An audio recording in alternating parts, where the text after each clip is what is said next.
पुणे के आजम कैंपस में अंजुमन-ए-तंबुलियान जमात की जानिब से 10वीं और 12वीं जमात के उन होनहार तलबा व तालिबात की हौसला अफजाई की गई जिन्होंने 75% से ज़्यादा नंबरात हासिल किए। इस मौके पर इन बच्चों को ट्रॉफ़ी और सर्टिफिकेट देकर इनका हौसला बढ़ाया गया। इसी प्रोग्राम में इस साल हज की सादत हासिल करके आने वाले हाजियों को भी एजाज़ बख्शा गया। इस मौके पर अंजुमन-ए-तंबुलियान जमात के सोहाई सदर हाजी उस्मान तंबुली ने कहा कि आने वाले वक्त में जमात की जानिब से एक बड़ा अस्पताल और एक आला तालीमी कैंपस कायम किया जाएगा ताकि जमात के लोगों को बेहतर तालीम व सेहत की सहूलत मैसर हो।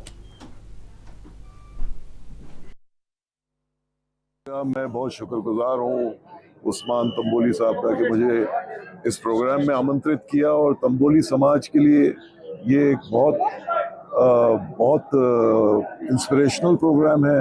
मुझे बहुत हैरानी हुई कि यहाँ तंबुली समाज के बच्चे इतने अच्छे मार्क्स लाए हैं और ख़ासतौर से उस्मान भाई का बहुत शुक्रगुजार हूँ कि जिस जज्बे के साथ और जिस पैशन के साथ ये अपने समाज की तरक्की चाहते हैं।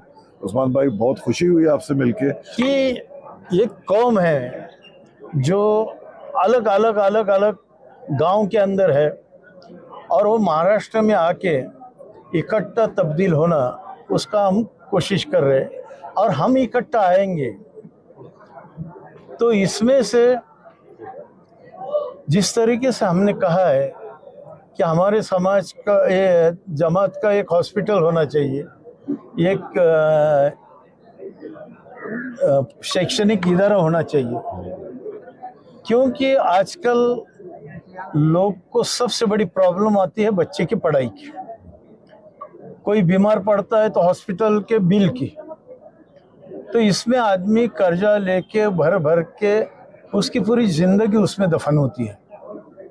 तो इसलिए हमारी एक कोशिश है सभी समाज के लिए। पहली शुरुआत हम हमारे समाज से कर रहे हैं।